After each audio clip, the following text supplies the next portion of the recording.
The village of Hollow Creek was no stranger to legends of beasts that roamed the nearby woods. Hunters often spoke of unnatural tracks, deep claw marks in the trees, and missing livestock. But no one truly believed the tales until they began to find the bodies. It started with a traveling merchant who never made it to the next village. His body was discovered near the edge of the forest, torn apart as if some savage beast had feasted on him. The villagers whispered of wolves, but this was no ordinary predator. His wounds were too deep, too brutal. His eyes, wide open in horror, seemed to tell a darker story. Weeks passed, and more bodies appeared. Hunters, travelers, even children from the village. The attacks seemed random, and yet, there was a pattern. The full moon rose on each night of slaughter. Hollow Creek became a place of fear. The once lively village now locked up tight every night. No one ventured out after dark, and no one trusted the woods anymore. There were rumors, though. Some said the beast was no mere wolf but a man who had turned into something monstrous, a werewolf. But who could it be? Suspicion fell on everyone, from the burly blacksmith to the reclusive herbalist who lived on the outskirts of the village. Yet there was one man no one suspected, Elias Marrow, the village's beloved baker. Elias was a kind, unassuming man in his mid-30s, known for his gentle smile and his perfect bread. No one could imagine him harboring a dark secret. But Elias had nightmares, terrible visions of blood and death that haunted him each night. He would wake up, sweating and shaking, but could never remember what had happened. His wife, Beatrice, was worried. She noticed how his moods changed as the moon waxed full, how he seemed more distant, more haunted. One night, as the full moon rose high in the sky, Elias locked himself in the cellar, desperate to escape the visions that plagued him. He barricaded the door, chaining it shut, and whispered prayers to whatever gods might listen. But deep down, he felt the change creeping over him, the beast clawing its way out. As the night wore on, the village slept in uneasy silence. But in the shadows, something stirred. The chains in Elias's cellar snapped like twigs, and the door burst open with a force that shook the house. He was no longer Elias. He had become something else, something twisted, with fur as black as night and eyes that burned with hunger. The beast moved with terrifying speed, slipping through the village unnoticed. Its first victim was a young couple out for a secret rendezvous. They never stood a chance. By morning, their bodies were found, ravaged beyond recognition, the ground soaked in blood. Elias awoke in the forest, naked, covered in dried blood, and with no memory of what had happened. But deep in his soul, he knew. The hunger that gnawed at him in his dreams was real. He was the creature the villagers feared, the bloodthirsty monster that tore through the night. But Elias was not alone in his curse. There was another. A shadowy figure had been watching him, following his every move. This figure had seen the transformation, had witnessed the carnage, and now it waited. The next full moon was drawing closer. Elias, struggling to suppress the beast within, felt its power growing stronger. But there was something more, something darker lurking in the woods. It was not just a beast, it was something ancient, something that had been waiting for him. The villagers grew restless. They knew the killings would only grow worse, but they had no idea the real danger wasn't the werewolf prowling the forest. It was what had awakened within Elias a curse far older and more terrifying than any legend they had ever heard.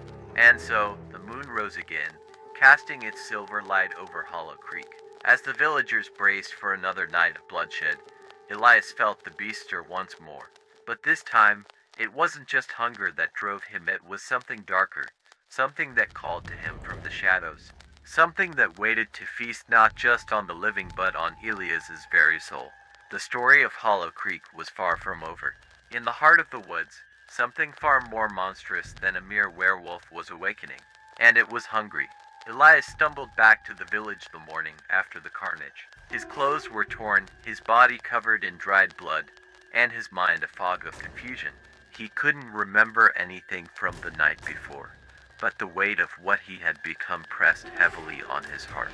He had killed again, he was sure of it. The blood wasn't just his own.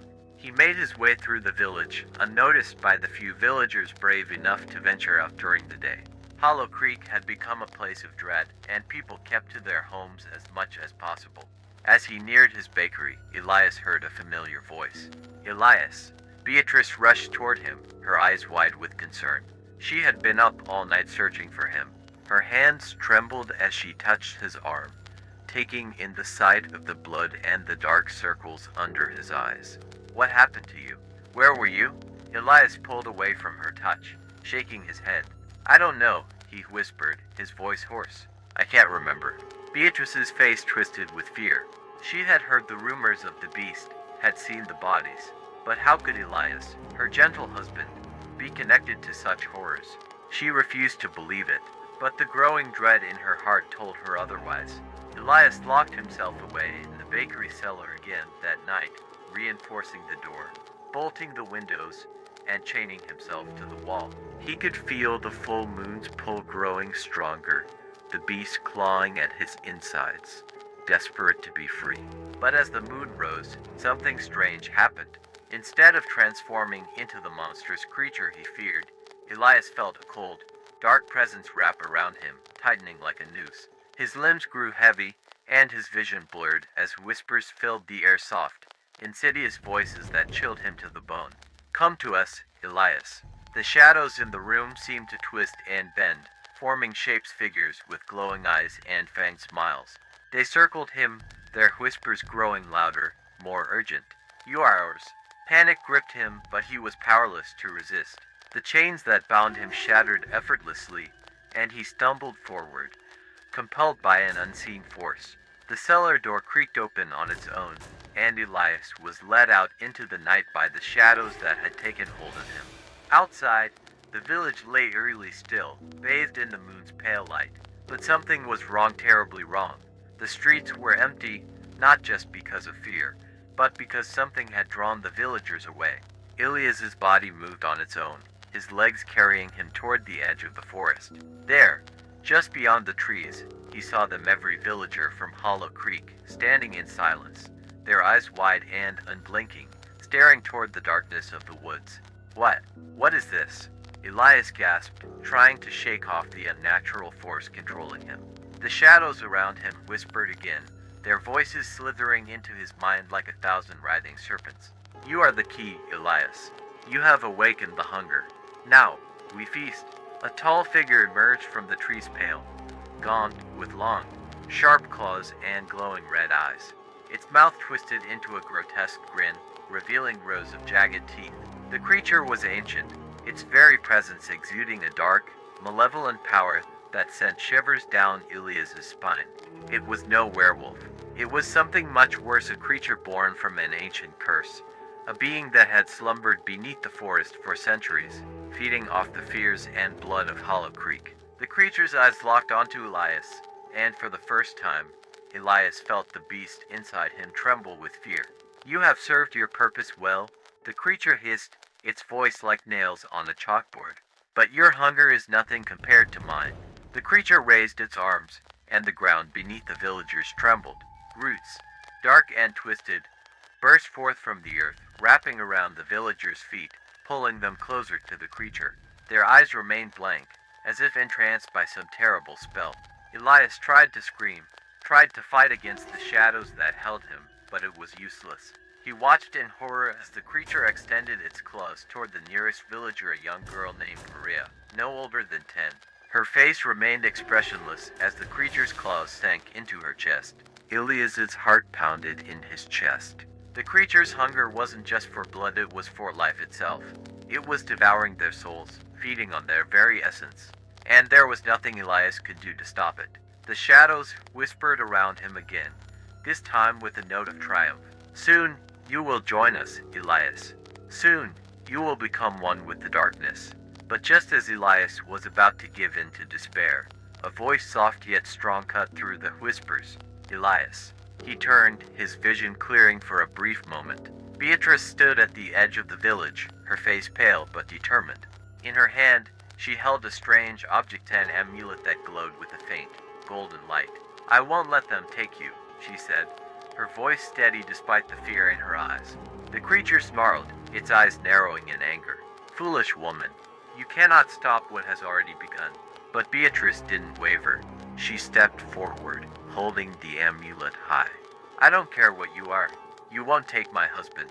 The amulet pulsed with light, and for a moment, the shadows recoiled. The creature hissed in pain, its form flickering as if struggling to maintain its grip on reality. Elias felt the darkness around him weaken, the hold on his mind loosening. He stumbled forward, reaching for Beatrice's hand. The moment their fingers touched, the amulet flared with a brilliant light, forcing the creature and its shadows to retreat into the depths of the forest. But the victory was short-lived. The creature's parting words echoed in the air, filled with venom and promise. This is not over, Elias. The hunger never ends. I will return, and when I do, there will be no one left to save you. The villagers awoke from their trance, dazed and confused, with no memory of what had transpired. But Elias and Beatrice knew the truth. The ancient creature was still out there, waiting, hungering, and Elias. He could feel the beast inside him, still alive, still bound to the curse that had awoken it. The next full moon was coming, and with it, the creature's return. This was far from over. The true horror had only just begun. Elias and Beatrice spent the following weeks preparing for the creature's return. The villagers, blissfully unaware of the darkness that still lingered in the woods, resumed their lives. But for Elias, every moment was a battle against the beast within, the hunger growing with each passing day. The full moon loomed closer, and with it came a terrible sense of dread. Elias knew deep down that no matter how hard he tried to suppress the beast, he was losing the battle. The creature had marked him, bound him to the curse that twisted his soul. On the night of the full moon, Beatrice insisted they leave the village and flee to the mountains, far from Hollow Creek and its cursed woods. Elias, desperate to protect his wife, reluctantly agreed. They packed what little they could and left before sunset, hoping to outrun the darkness. As they traveled through the dense forest, the moon began to rise. Elias felt the familiar, terrible change stirring within him, but he gritted his teeth, fighting against it with everything he had. The shadows of the trees seemed to stretch and twist around them, as if the forest itself was alive, watching, waiting for him to break. Stay with me, Elias, Beatrice urged, her hand tightly gripping the amulet she had used to repel the creature before. We're almost there. But they were not alone.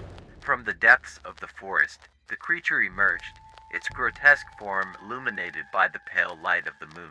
Its eyes gleamed with hunger and malice as it stepped into their path, blocking their escape. You cannot run from me, it hissed, its voice dripping with cruelty.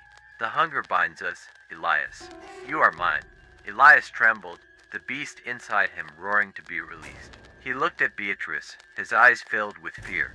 Run, he whispered. I can't hold it back any longer. But Beatrice refused to leave his side. She held up the amulet again, its light flickering weakly. We can fight it, Elias. We can. The creature lunged forward, faster than either of them could react. Its claws slashed through the air, striking the amulet from Beatrice's hand and sending it tumbling into the underbrush. Elias's heart pounded as the beast within him took over. His bones cracked, his skin stretched, and fur erupted from his body. He fell to the ground, writhing in agony as the transformation consumed him. Beatrice screamed his name, but it was too late. Elias was gone, replaced by the bloodthirsty monster he had tried so hard to suppress. The werewolf stood before her, its yellow eyes filled with the same hunger as the creature that watched them both. For a moment, everything was still. Then, with a savage snarl, the werewolf lunged at Beatrice. She barely had time to react as the creature's claws tore into her flesh, dragging her to the ground. The forest echoed with her screams, but Elias the man was gone. All that remained was the beast, driven by an insatiable hunger. Blood sprayed across the forest floor as the werewolf fed, its jaws tearing through muscle and bone. The creature watched, a twisted smile on its face, as Elias's wife, the one person who had tried to save him, was torn apart by the very monster she had loved. When the feeding frenzy ended, the werewolf lifted its blood-soaked muzzle to the sky and howled a mournful, terrible sound that echoed through the night. The creature stepped forward, placing a clawed hand on the werewolf's head. You see now, Elias, it whispered, the hunger never ends. You are mine forever." The werewolf turned its bloodshot eyes to the creature, growling lowly, but it did not resist. It had lost everything: its humanity, its love, its soul. As the moon hung high in the sky, the creature led the werewolf back into the darkness of the forest. The village of Hollow Creek would awaken the next morning, unaware of the horror that had taken place in the woods. But soon, they would know. The creature had no intention of stopping, and now, with the werewolf by its side, it would feast on the village until nothing remained. Elias had once believed he could fight the curse. He had once believed that love could save him. But in the end, the darkness was stronger, the hunger was stronger, and in the cruelest twist of fate, it was Elias himself who would bring destruction to the village he had once called home. The true nightmare had only just begun. The end.